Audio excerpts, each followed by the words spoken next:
फ़िलहाल रामघाट पहुंच तो गए हैं, पर हमें लगता है हम गलत रास्ते में आ गए, क्योंकि यहाँ मंदिर नहीं है, कहीं और से आना था और हम कहीं और से आ गए हैं तो रामघाट में ही खड़े।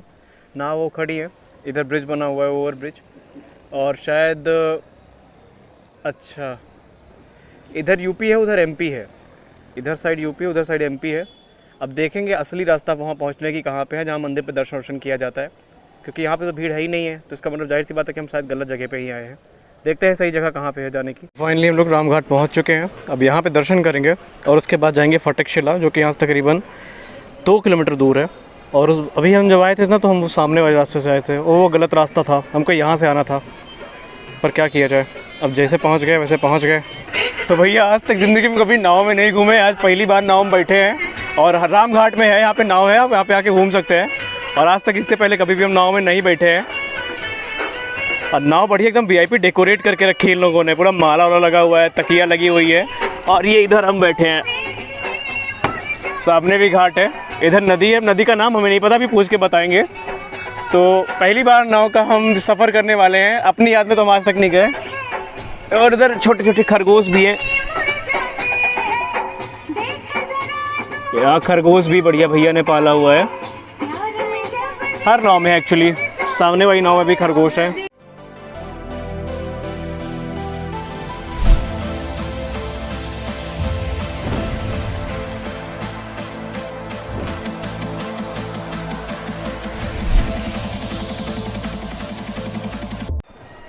तो ये है अपना रामघाट, और यहीं से अब हम लोग अपना सफ़र की शुरुआत करेंगे। और इसके बाद फटक शिला का दर्शन, फटक शिला के दर्शन के बाद गणेश बाग हो गया, और भी 3-4 जगह हैं। भैया इधर उत्तर प्रदेश कौन सा है? ये जहाँ से अभी आप लोग बैठे ये यूपी है। अच्छा ये यूपी है, और इधर का एमपी है। वो एमपी है। हाँ, ये मध्य प्रदेश, मतलब हनुमान धारा एमपी में पड़ता है और ये सब यूपी में है। ये देखिए आपको सती अनसुईया, हाँ, गुप्त गोदावरी, फटक शिला, जानकी कुंड, राम दर्शन और वो हनुमान धारा, ये आपको सारे धाम एमपी में मिलेंगे। अच्छा। और जो कामतगिर पर्वत है, हाँ हाँ, वो आधा यूपी में आता है आधा एमपी में आता है, जो परिक्रमा लगाया जाता है कामतगिर अच्छा। पर्वत। तो कामतगिरी महाराज हमारे यूपी में है, बाकी हनुमान धारा, सती अनसुईया जितने भी मंदिर हैं वो सब आते हैं एमपी में। तो रामघाट कभी भी आइए तो नाव का सफ़र ज़रूर करिए, क्योंकि यहाँ से आपको सारे जो दृश्य हैं वो काफ़ी अच्छे दिखाई पड़ेंगे, और हम यही करने ही वाले हैं। आज हमारा जो मूड है वो दर्शन करने का ही है, तो आज टाइम निकाल के लिए से आए हैं। और भैया आराम से, ऊपर में भरत जी का मंदिर। अच्छा, सामने तुलसीदास जी का और ऊपर भरत जी का मंदिर है। और अच्छा, 11:30 वर्ष स्नान की इसी घाट पे चंदन लगा, तब इस घाट अच्छा का नाम पड़ा है रामघाट। अच्छा, तो भगवान राम 11 वर्ष तक यहाँ पे स्नान किए हैं और इसी घाट पे चंदन लगाए हैं, इस घाट का नाम पड़ गया रामघाट। रामघाट। अच्छा अच्छा, इसी जगह शाम को आरती होती है। हाँ हाँ, रामघाट की आरती सुना हूँ मैं, देखा भी हूँ। आरती एक साथ में होती है, चबूतरे हैं, चबूतरे में एक एक आरती होती है साथ। 5 आरती एक साथ हर चबूतरे में? अच्छा, जैसे 5 चबूतरे हैं तो 5 आरती एक साथ में। अच्छा अच्छा अच्छा। तो बस रामघाट की यात्रा यहाँ से शुरू है, और ये नाव काफ़ी अच्छी है, नाव का सफ़र काफ़ी अच्छा, और ज़िंदगी में पहली बार कर रहे हैं, डर लग रहा था लेकिन अब नहीं लग रहा है। तो ये रामघाट है, इसके बारे में आपको याद होगा जब हमने राजापुर की वीडियो कवर करी थी, राजापुर की, हाँ, जब हमने बात की थी पंडित जी से, तो उन्होंने भी यही घाट के बारे में कहा था कि यहीं पे तुलसीदास जी को भगवान राम के दर्शन हुए थे और भगवान राम ने तिलक किया था।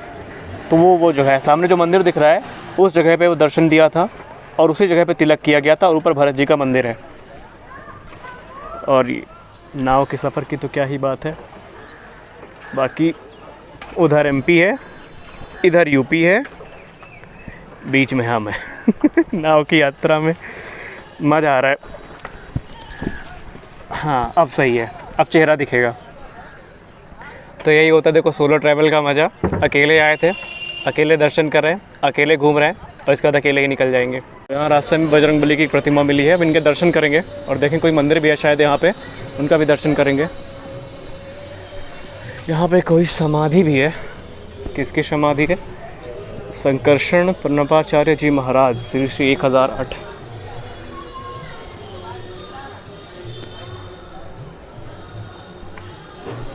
और ये है श्री बनवासी राम मंदिर, इनके भी दर्शन करेंगे। पहले बजरंगबली के दर्शन कर लेते हैं। जय श्री बजरंगबली। तो बजरंग बली के दर्शन करने के बाद अब बारी थी मंदिर के अंदर जाने की और दर्शन करने की। अब आप सोच रहे होंगे कि यहाँ पे मैं खुद वहाँ पे क्यों नहीं बोल रहा, मैं वॉइस ओवर क्यों कर रहा हूँ। उसके पीछे का कारण ये है कि जब हम अंदर गए तो यहाँ पर कुछ साधु महाराज और पंडित जी बैठ के पूजा कर रहे थे और हमने उनको डिस्टर्ब करना ठीक नहीं समझा। यही कारण है कि हम यहाँ पर वॉइस ओवर कर रहे हैं। खैर ये मंदिर काफ़ी अच्छा है, भव्य है। यहाँ प्रभु श्री राम, लक्ष्मण जी और सीता माता की अच्छी मूर्तियाँ स्थापित हैं। आप यहाँ पर आइए, पूजा करिए, दर्शन करिए। और अगर आप नाव से आते हैं तो नाव वाले भैया आपको सारे मंदिरों के बारे में प्रॉपर जानकारी देते रहेंगे। आपको परेशान होने की ज़रूरत नहीं है और ना ही आपको बार बार पूछना पड़ेगा किसी से। उस मंदिर में दर्शन करने के बाद अब बारी थी तुलसीदास जी के मंदिर और भरत जी के मंदिर के दर्शन करने की। लेकिन अनफॉर्चुनेटली आज कुछ ऐसा हुआ जिसकी हमें उम्मीद भी नहीं थी। दरअसल हम दर्शन करने जा ही रहे थे मन में ये सोच करके कि आज काफ़ी भव्य दर्शन होंगे क्योंकि भीड़ नहीं थी। लेकिन जब हम यहाँ पर पहुँचे तो हमें एक नई बात पता चली और हमें उसके बारे में इसके पहले पता भी नहीं था।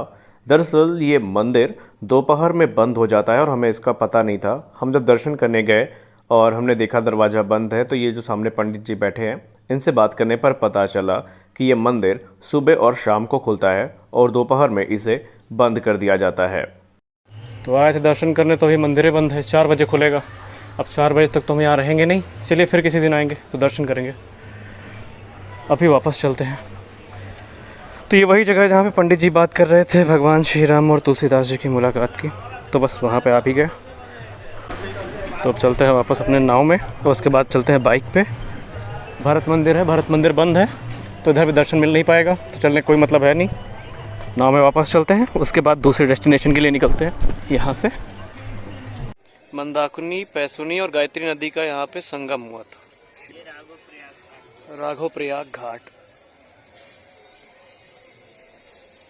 चलिए बढ़िया है।